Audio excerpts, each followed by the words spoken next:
Hi, this is Tony Franklin of The Firm, Blue Murder, and most recently of Rated X. It's great to be on Focus on Metal. Focus on Metal!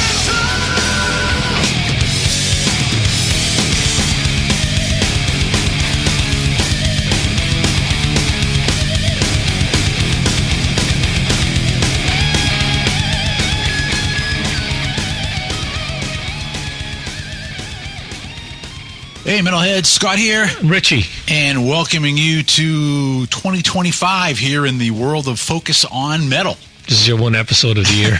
Maybe. That's it. We're doing 601, and that's it. We're breaking a new thing, single episode type of deal. But, yeah, you know, the holidays and shit goes on and whatever. Mm-hmm. It's a matter of we have fun doing it. People have fun listening to us. We still got lots of people that listen, and they wait patiently until we decide to put a new episode out. Here it is, 601. So, how we doing, man? I'm good. Good. Because it's been a while, there's a lot of shit going on that we can talk about. I know, it is. First thing I just want to do is, and because he's a part of Focus on Metal, and, you know, he's also helped us out a lot with getting us together with people and everything, is that our co-conspirator Brain Heaton has a brand new book that is due out, and it's the biography of Jason Slater. It's called For the Sake of Supposing, and it is available for pre-order right now on Amazon as only the Kindle edition. And Brian said that on, what is it going to be? It should be that on March 8th, the regular print edition should also go on sale on Amazon. So, you know, check that out. Said just go to Amazon, look for Jason Slater, For the Sake of Supposing. Probably just put Jason Slater, it'll come up. And it's a great book, and it would be a great book even if he doesn't mention Richie twice in the book. So, wow. I think you're on page 129 and 158, I think. Okay. Backing up things that happened because Jason talked to you about them on the show. Okay. For those people new to the show, we've had Jason on the show 3 different times. We had 2 back-to-back episodes in 2018, and then we had him on again in 2019. And very candid dude, and you can read all about his life and everything in Brian's new book. Also, I should mention that Brian's prior book, Roads to Madness, which is the touring history of Queensryche, it used to be pretty limited as to where you could get it. It is now available on Amazon, and it's actually on Amazon at a really great price of $42. It's a great coffee table book, lots of good stuff in there. So, again, go and check that out on Amazon. Look for Roads to Madness, and if you're into Queensryche, this is another whole facet of their career with touring, and you'll really dig this one as well. Brian's done a couple of things with Queensryche books, and that was one of his first, by himself deals. So, like I said, check that out and go and keep an eye out for the Jason Slater book. Yeah, looking forward to reading that. I actually got to be a bit more friendly with Jason than just a regular chat. An interview, like we'd actually call each other every now and again afterwards, or he'd hit me up. I remember he called me one time. I was driving home a few years ago, and he started asking me all these technical questions about, doing a podcast, and I'm like, you're asking the wrong guy. You need to ask Scott. I just do the interviews. So, but yeah, that was funny. He wanted to kind of get into that end of it. Yeah. And he had the stories. Told me some great ones about the Queensryche albums he did. Yeah. I actually spoke to Brian once or twice. I'm pretty good friends with Brain Heaton anyway. Yeah. And he was telling me about the book. Yeah. And one of the questions I asked him was, what sort of market would a Jason Slater book? I didn't realize how big the band he was in. Mm-hmm. Yeah. Before he did the Queensryche albums were, because I'm in Ireland. They're not that big in Ireland, and they're big in the US. Right. And he said they were a very big band over here. Yeah, so I think you'll be surprised when you read it. The other thing is that, there's a good chunk of Queensryche history within the book. There's a big giant curtain pulled back on this as well. And this isn't clickbait. This is really honest assessment. And there's stuff that, as much as we've talked with Brian and everything else, that there's things that he finally reveals in the book that he's never revealed before. Publicly. Yes. Like in interviews, yeah. Yeah. Or even stuff where he stopped short of telling me things. And I've known about this book that it was going to be going on for well over a year now. Yeah. But Brian knows, he tells me, and it just goes in my skull and it doesn't go out anywhere. Yeah, he told me months ago, and he said not to tell anyone, and I didn't. Yeah. And he's already busy on his next one, and no, I can't say what it is. But again, go, if you're interested, definitely check that out. Probably just even, like I said, go up to Amazon, just put in Jason Slater, and you should get that For the Sake of Supposing book come up. And, you got the Kindle one, you can get that now. And if you want the actual book, then that should get listed up on Amazon on the 8th. Okay. Looking forward to that. Yeah. Yeah. So I wanted to make sure that I got that out of the way. And, Brian's always been good to us, and I honestly enjoyed the book. So just like we used to do, why not promote it? Right. Excellent. Yeah. Yep. Excellent. Cool. That's out of the way. I had something real quick. Just it's stupid. And to be honest, I've been unable. Yeah, but the whole show is stupid. I've been unable to pin down where this source is. But on, I want to say Raw Music TV, last week, a couple weeks ago, dude was on there, and he was talking about what he said was the most Shazammed song of 2024. Now, I've done the back looking to see that. I couldn't find this song listed at all in the top 10 of it. And then I went to the YouTube notes, and it said from iTunes Shazam. So I looked through there, and I still can't find it. But, I don't think he really would make it up either. But from this video, obviously this is kind of a metal-based YouTube channel, what do you think the top Shazammed song was? What's Shazammed? Shazam's an app on the phone. So you're like, hey, what's this song? And you let Shazam hear it, and it goes, oh, it's blah, blah, blah. Metal song? Yeah. Yeah. It's probably not a metal song. Well, it is. It's a metal song. Well, the artist that did it would probably not say it was a metal song. It's not Post Malone or someone like that, is it? No. Is it an old act? Yeah. Oh, yeah. Yeah. It's not Paranoid, is it? No.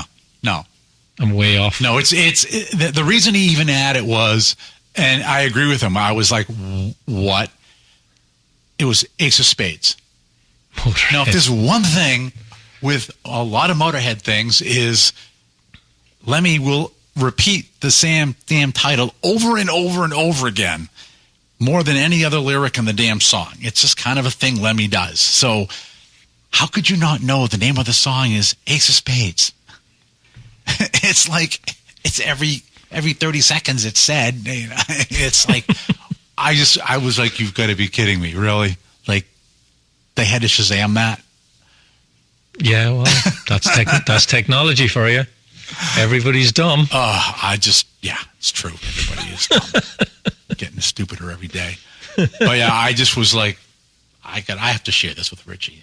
It just blew my mind. Ace of Spades. Yeah. Yeah, I've heard that. What's next this year is going to be Overkill. Like, at least with Paranoid, it's like, he says it once or twice, doesn't he? It's that one would be like more difficult as opposed to maybe Iron Man or something, right? But Ace of Spades, it's like on constant repeat. So yeah, I never liked Paranoid, the song. It's okay, but it has this iconic status. But even on that album, how many more songs on that 8-song record are better than Paranoid? And I know it was a throwaway. And we're going on a tangent here. Yeah, it is. And it's a selection by what the record company wanted and all that. But I got to remember, too, like, me hearing that was like, whoa, holy crap. but you'd already heard a whole bunch of other shit before you ever heard that. Yeah. And so you're kind of like, that's not like, well, the next heaviest thing. It's like, oh, yeah, that song. So a little different frame of reference, too. Yeah, I suppose. All right, so what are we talking about next? Well, I know you had a couple things you wanted to talk about. Yeah. I think, one of them definitely, it was like, what the hell was Sykes. I remember, and I always tell you this quote to everybody, like when we talked to Carmine and asked him about Blue Murder. And he would always be, I'd love to do Blue Murder. I'd love to get them. And Tony Franklin, we spoke to him too. Can't get John out of the house. That's what he used to always say. Can't get John out of the house. And yeah, now John won't be out of the house at all. So, that was a hit. Yeah, 65 years old, cancer. Yeah. And the other weird thing too is how many people saw that and only know him from the '87 album, which is sad. And how many people don't know him at all? Well, I'd say there's a lot of people don't know him at all outside of the hard rock genre. They might know the songs. Yeah. From MTV, they might, Is This Love, Still of the Night? But the band you saw on the videos wasn't John Sykes. Right. He didn't have that band on in the videos. Yeah. But when did you first hear John? What album got was it Tigers of Van Tang? Tigers of Van Tang. Yeah. Yeah. I think I always would have loved to have seen how that would have worked with Jess instead of Devereaux. But yeah, it definitely was one of those things where he comes in there. What's that? 81? Yeah, it would have been early 80s. Right? Yeah, because Lizzie was 83. I think that in the next album with him was as well. A Crazy Night? Yeah, I think they're both 81. It's just it's very similar to what he did with Thin Lizzy, like pretty much everything, where he just brought something else in, and you might not have known who it was, but you're like, something changed here. And it's not just the sound of the guitar, it's songwriting, it's dynamics, it's like all kinds of stuff that just happened when he hit a band. Yeah, the first time I heard him was Thin Lizzy. Yeah. I think, I would have been about 15 at that stage. I was into like pop music and stuff like that, and my cousins who were a little bit older than me had all these albums, so I used to go. I had two aunts, so I'd go to their houses, and the kids still lived there. So yeah, one of my cousins had she had U2 and Simple Minds were probably her two favorite bands. But I remember she had Denim and Leather, Thunder and Lightning, and there was one other record that she had. But I remember those two sticking out to me, saying, "Who's Saxon? Who are they?" Yeah. Thunder and Lightning and Lizzie, and I knew Jailbreak and Boys Are Back in Town, but that's I put on Thunder and Lightning, and I'm like, it's a little bit heavier. And then there was Slide It In. Of course, the two versions of that, Yep. And Sykes didn't actually write any of that album. He just played on the US version. Yeah. After it had already been written and recorded. And the 87 record. Yep. Which for a lot of people was a game changer. In the guitar tone he has on that is amazing. Well, that whole thing was, we've talked about this before.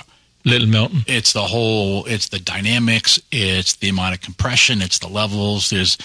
That was one of these cornerstone albums where a lot of things that followed it, maybe partly because of the success of it, but it changed the way that the albums were mixed and presented after that. Yeah. I always felt with that record, and I'm in the minority here, that when that album came out and I heard it, I always thought that the guitar sound was incredible on it, but I always thought that the drum and bass sound was not very good on it. I thought that the production overall wasn't great, but it had a huge guitar sound and it had Coverdale's vocals. But when I compared that to some other albums that came out at the time, I didn't understand this. Oh my God, the production on this is amazing. I always felt, the guitar sound is amazing and the vocals are great, but I'm not a fan of the drum sound on it. Yeah, well, I think too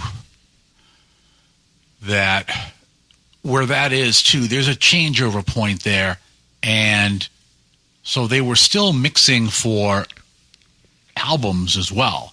And so you couldn't have that same huge sound on the album. I mean, it's even more important on an album to be able to get that soundscape right than CD, where you can just, you just drop in bits. And of course, I had a different version. I actually still have it.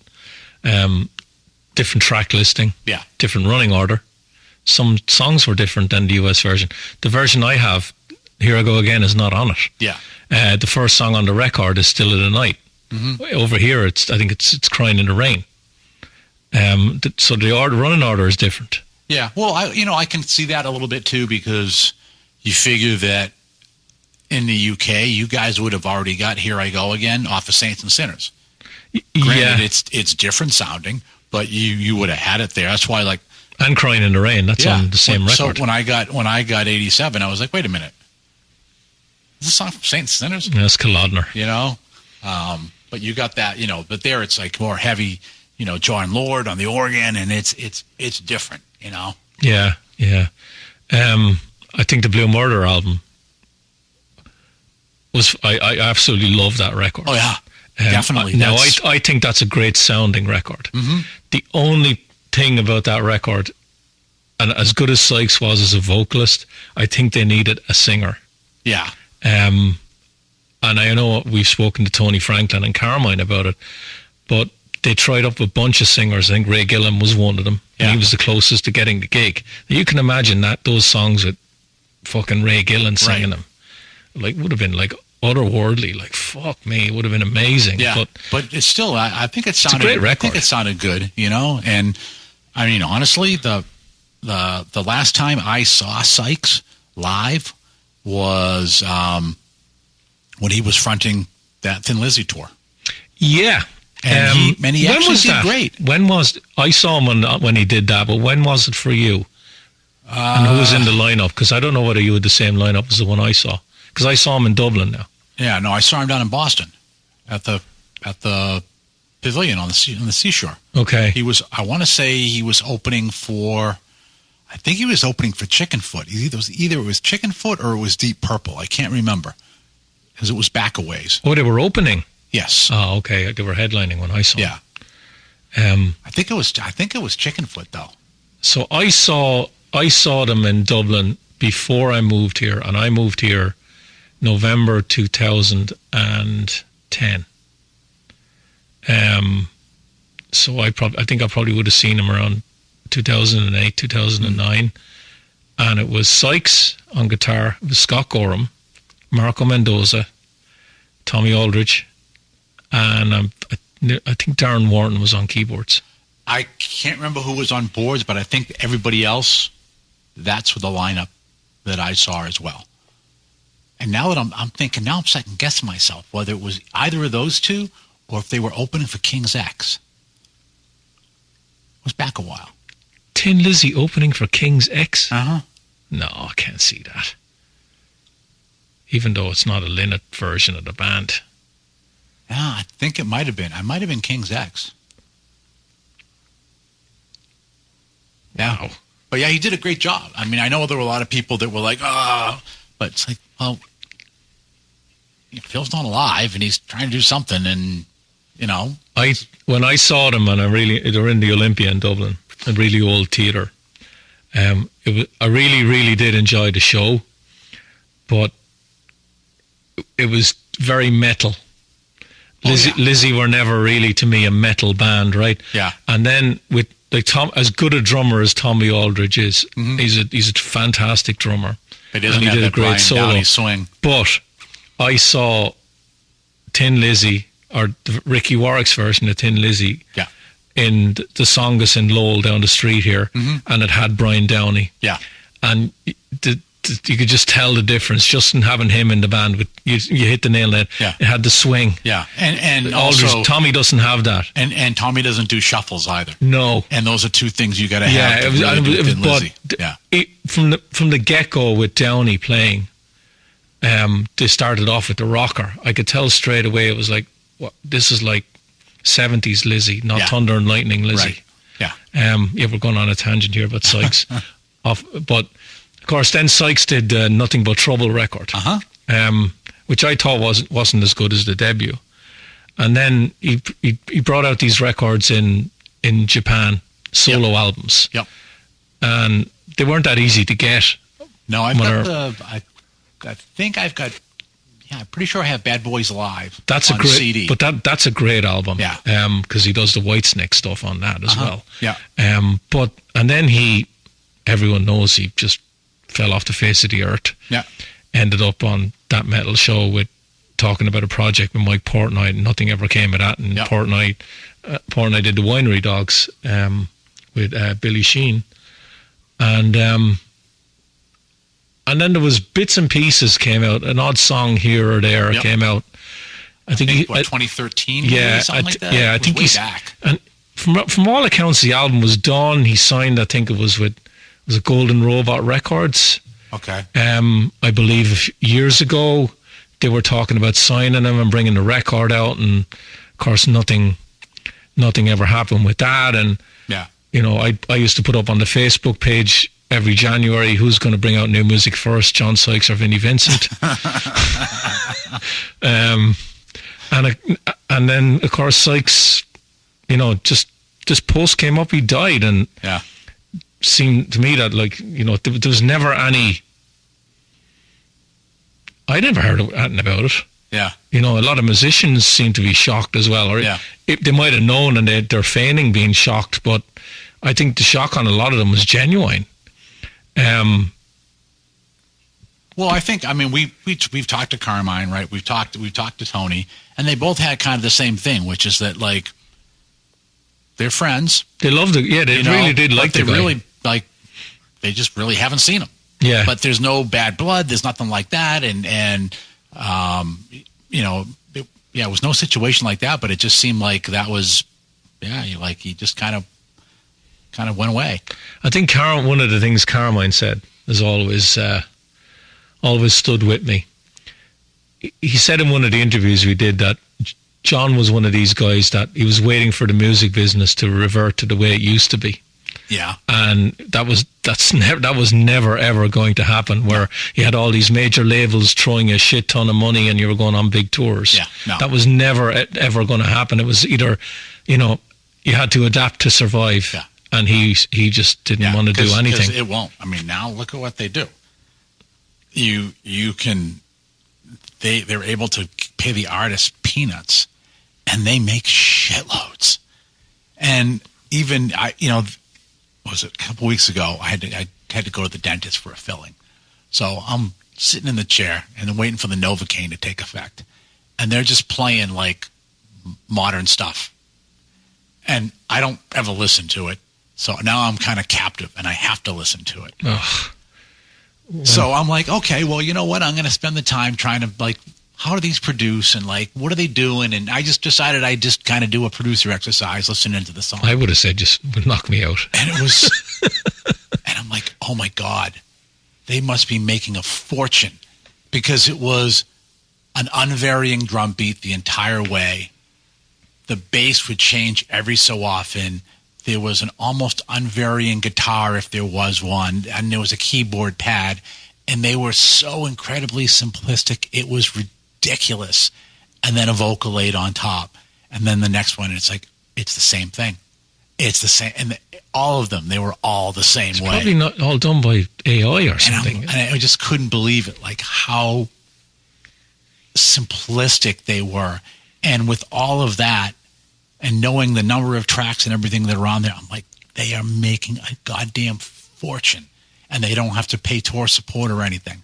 And they don't have to make it memorable, because in a year you'll forget it and it won't matter. They've made their money and move on.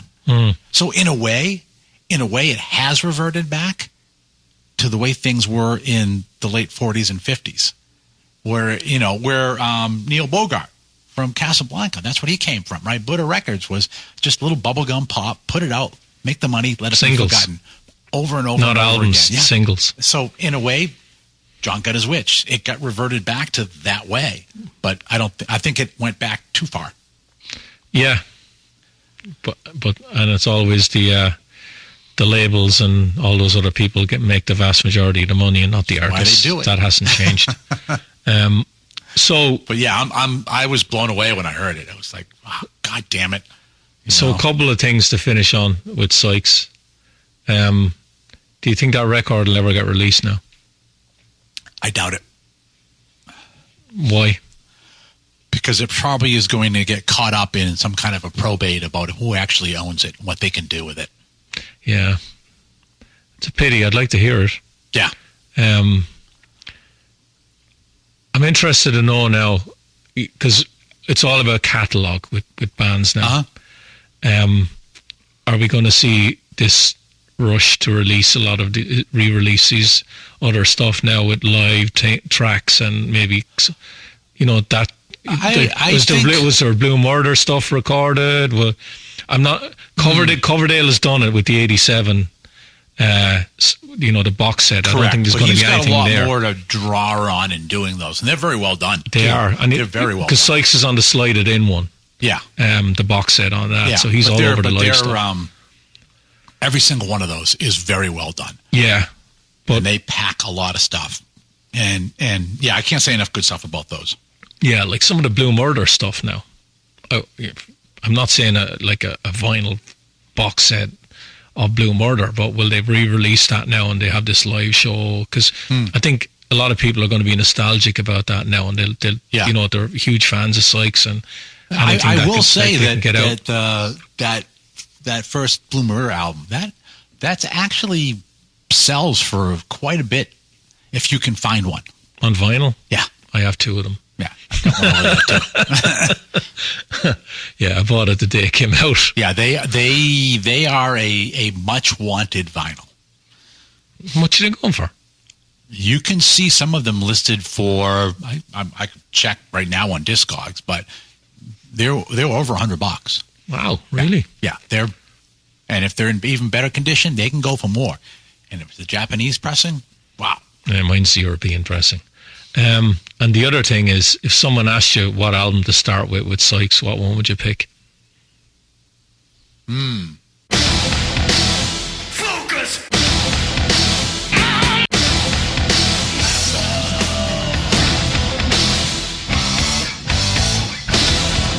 I actually would probably say Blue Murder. Yeah, because that's the one where he is probably in the most control.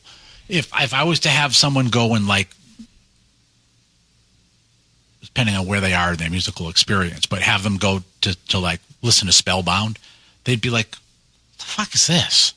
But because you need to know the context of where Tigers were at that point, where everybody else was at that point, and you go, God, fantastic damn album. Back in 81. And the thing with that album and with Lizzie is it's two guitarists. Yes. With Blue Murder, it's all him. Yeah. And all the vocals are him. Yeah. So but it's also he's very much. More. I mean, you've got good ensemble players with Tony and Carmine. Oh yeah. And they've always been, right? Oh, fantastic. But you're able to have almost an unconstrained Sykes on that album as well, where with Whitesnake, like you said, Slide It In, it's already written. He's got a lot more input on 87, but only to a point. So, that does get tempered. So he gets used a lot, but there is always going to be that. Well, if someone was to pin me up against the wall and say, right, a box set with Sykes for the Blue Murder debut album, what would I want on it? I'd want they must have demoed more than 9 songs, right? They also had Cozy Powell around for a while before Carmine. Yeah. Right? So they would have recorded stuff with him. Some of the auditions I'd love to hear. If some of these songs surface with Ray Gillan singing some of the demos. That stuff's probably gone. I know, but, well, you never know. Because I remember we spoke to Mike Fraser and a little bit to Bob Rock about it, that, that process went on for a while. Yeah, but tape's expensive. Yeah. It's expensive, and it takes a lot of room. Yeah. And yeah, some of it may exist, but it also may exist, in the vaults, in the Iron Mountain facility, in some unmarked box that eventually someone will be looking for something and go, oh, what the hell is this? And put it on and go, oh, shit. Yeah. Because they almost daily, they will find crap like that. Where and they would have done some TV appearances. They did a lot of live shows for the first record. I'm sure some of them might have been recorded. They might have been like a radio. They might have been recorded for a local radio station, or something like that. Because now you see all these vinyl copies from all these bands. Tin Lizzy live in '77, recorded for the Chicago radio station or something like that. You see all these popping up everywhere. Most of those, they're, can't really call them bootlegs, but they're not official releases, and they're not coming out from U.S. companies. No, they're made in Europe. But they sound pretty good because they were recorded for radio. Correct. Yeah, so I wouldn't mind seeing if there's any of those around. And some of them are, they're actually taken from radio specials. Like I've got radio specials from when I was on the radio. Yeah. And it's an album, and so someone just took that and made a new album out of it. Yeah, but And then you have to understand that there's a certain amount of cost to that. So they're going to go, okay, we're going to have to pay someone or somebody or, multiple people to archive all this stuff. Is it worth it? Clean it up. Yeah. How much is all this going to cost? How much are we going to net when we get all this done? Exactly. It's not about getting it out there. It's about how much money we're going to make for a lot of people. We have to make it worthwhile. Yeah, we look at it from the music point of view. Like we want to hear it. Right. The suits want to know how much money we're going to make. Right. I might even want to listen to it. I just want to know the bottom line.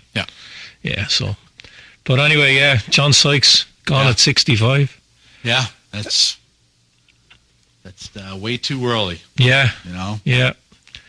So, what are we on to next? We're going to talk about Nicko Brain. Yeah, I was surprised on that.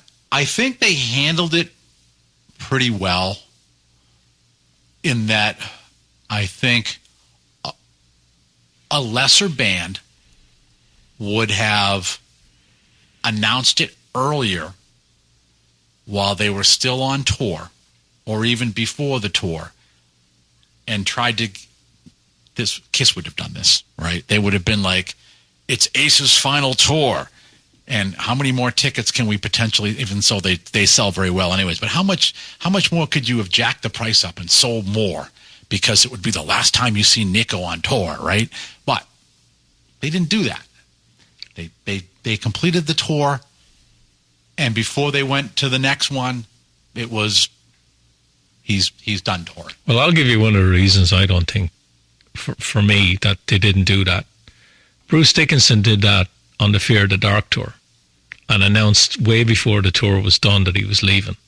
And it caused a lot of friction in the band. Because if you read Mick Wall's book, some of the band were pissed saying Bruce wasn't put. He was some nights he did it like, I'm done, like sayonara. Right? No, but the problem some of the band members had was he knew he was leaving, so some nights he'd half-ass it. And then when he was in LA, it was a great show. But when he was in a smaller market, he didn't put on the same type of show, and it pissed the other band members off. I mean, Nicko did awesome every show. And I just think they were classy and not being like, it's Nicko's final tour. They made it like it was any other tour. And after the tour was done, they were like, yeah, Nicko won't be touring anymore. Yeah. Very, still going to be recording, still managed by Rod Smallwood, and like all of that. You think he's going to still record? Yeah. With Maiden, you do? Yeah, absolutely, I do. Yeah. You think they're going to make another record? Yeah, it might be forgettable, but yeah. They might have, the way Maiden do things, they might have already done it. They might have already made it. But I just think, like I said, I like the way they did it. I can understand it. He's had some health issues as well, and it's drummers. It's a tough damn job, right? He's 72, and the last show I saw him on for this tour, he was fantastic. And that was, Jesus, I want to say that was like a week before they made the announcement or something. It wasn't that much before. 42 years with the band. Yeah. 82 he joined. Yeah. Like I said, I just think it was classy the way they did it. They handled it really, really well. Yeah.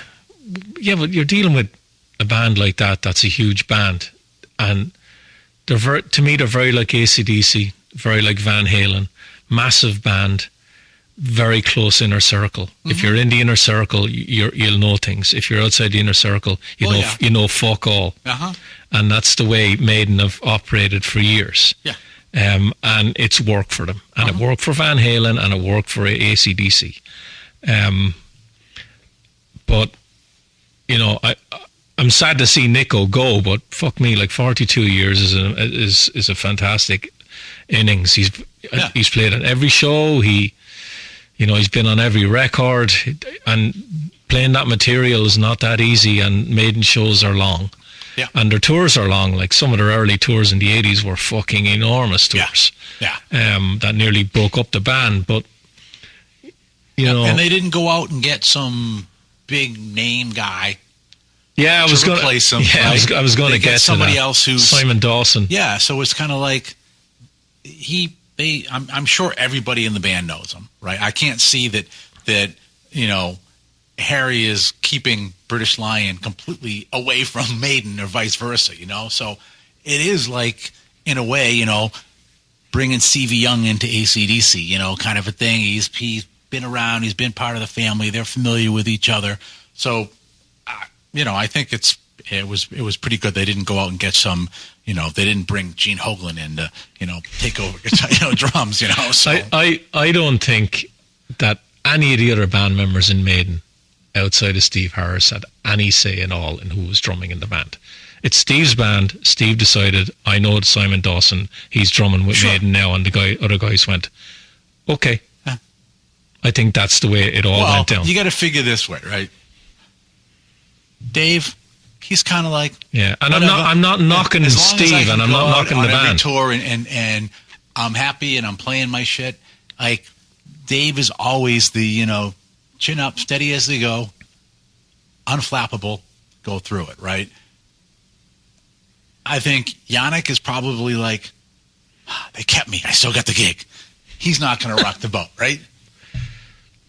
And hey, they still put up with me even though I fell down on stage. And then, you know, the only one it might be Adrian being like, what the fuck? You know? But yeah, I just, and you're right. It is, you know, ultimately, I think Steve makes the call. Can you imagine?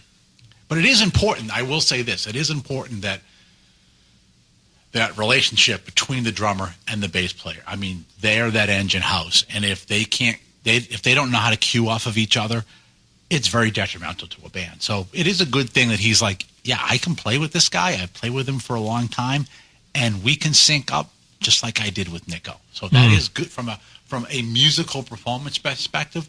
It was a good call. Yeah. Just wanted to back to Nicko just for a minute. I know most people on here who listen to us, they're probably more versed with Nicko and Maiden and how good a drummer he is with Maiden. Yeah, but not Trust. I highly recommend listening to the Pat Travers records with Nicko on them. Different drumming style. Sure. It just proves that, like, Nicko could play anything. Not just straight ahead metal, hard rock. Yeah. Like, Pat Travers is a completely different style of player it is. than the Maiden stuff, and Nicko just pulls it all off. Yeah. There's a lot more going on with his drumming with Pat Travers. Yeah. I think he did 2 records with him, and they're fantastic. But yeah, 72 years of age, retired from the band, from touring. Yeah, I mean, there are drummers like that. Yeah. I mean, Kenny Aronson's another one. You know, where who he's playing with, you can see him playing with, you know, a lot of people know him like from playing with Mellencamp. Then you go and you watch him play with Satriani. Like Kenny Aronoff, you're talking about? Yeah. Oh, okay. And it's different, you know. It's like, well, yeah, he can, wherever he is, he can fit that in. And you're like, is that the same guy? That's why he's a session guy and commands a lot of money. Yeah. And because he goes in, does his shit, knows his homework. Yep. Does his shit and gets out. Yeah, he's good. So, yeah, and the same thing. Yeah, Nicko's another one who can just go ahead and do whatever needs to be done. He knows the vocabulary. Yeah.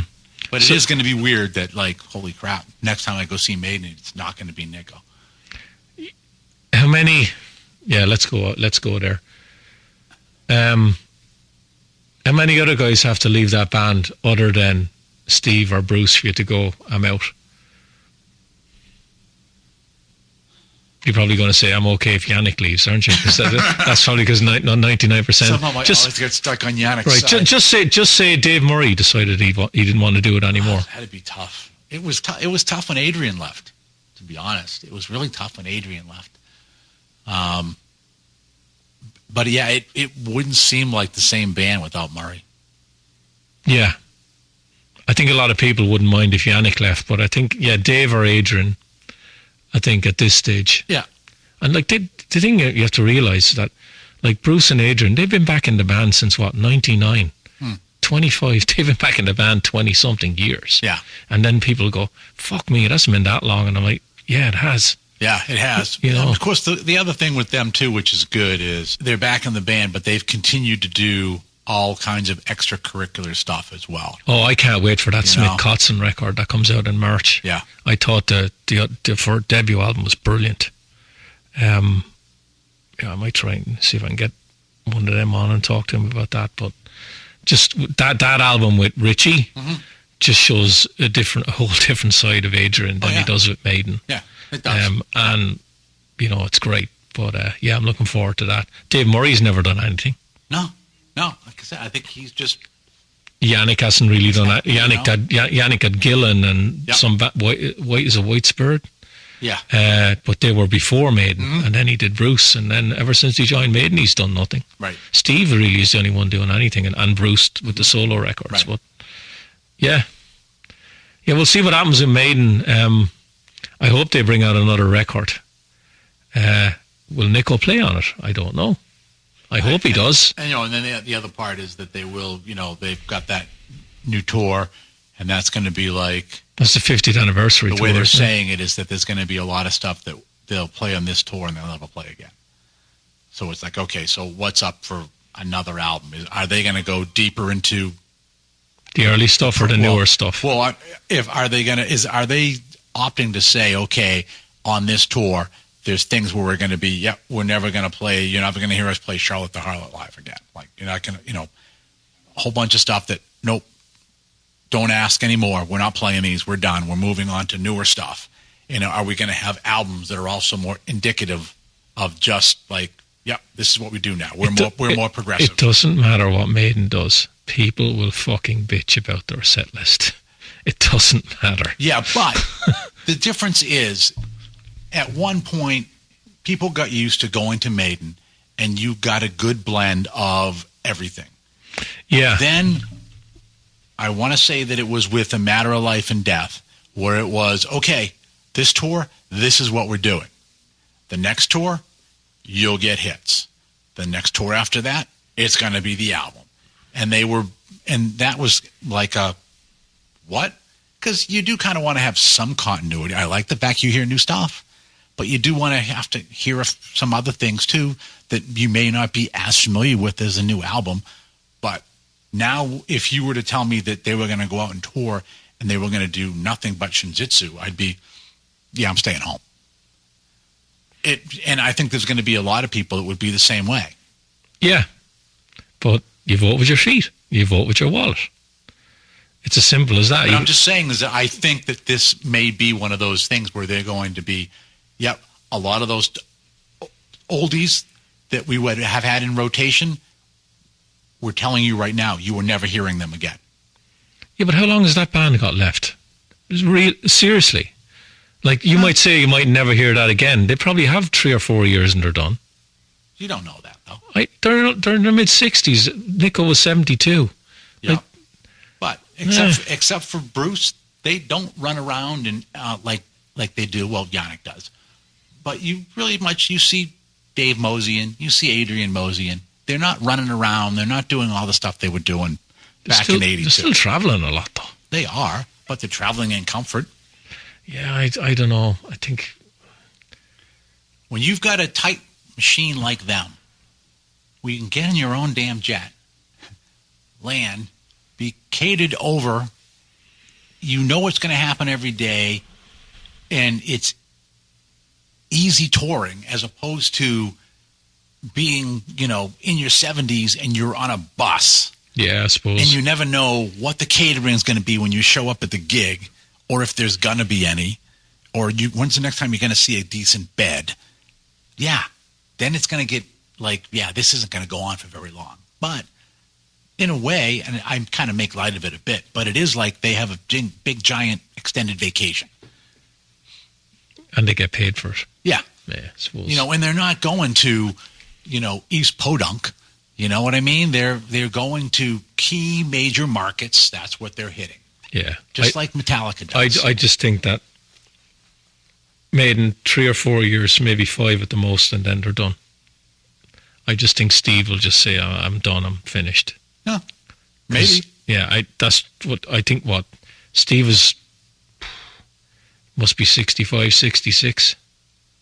I can't see him doing it 10 years from now. I just can't.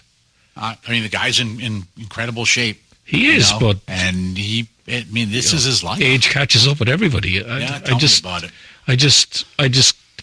I can see them doing one more record. After that, I can't see Iron Maiden doing 2 or 3 more albums. I just can't. No, I won't be surprised. I won't be surprised if they do. Yeah.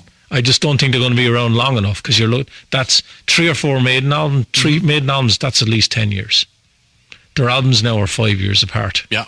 4 or 5 years apart. So I just don't see it. But you going to go and see them? Are they over here this year?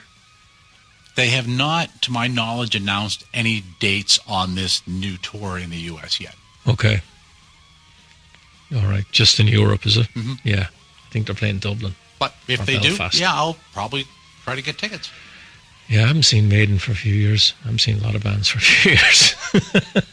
The Legacy of the Beast one, I saw 2 shows on that tour. Yeah, I think the last Maiden show I saw was, they were promoting Book of Souls. What was that, 8-9 years ago? And they were great, but yeah. So anyway, Nicko, thanks for the music, buddy. Yeah, well, great hopefully drummer. we have more, or we have to go get some ribs or something. Yeah. All right, lots of stuff, I think, this week. Kind of cavalcade of stuff this week. So, I don't know. I think that probably makes a good 601. Yeah. 602 and 2026. We don't want to over-talk for the first one in 2025, So that would be, So, all right. Well, with that, that's all. Stick a fork in it. This puppy is done. So for myself and me, have yourselves a great metal week. And until we talk to you again, as always, remember, Focus on metal. Everything else is insignificant.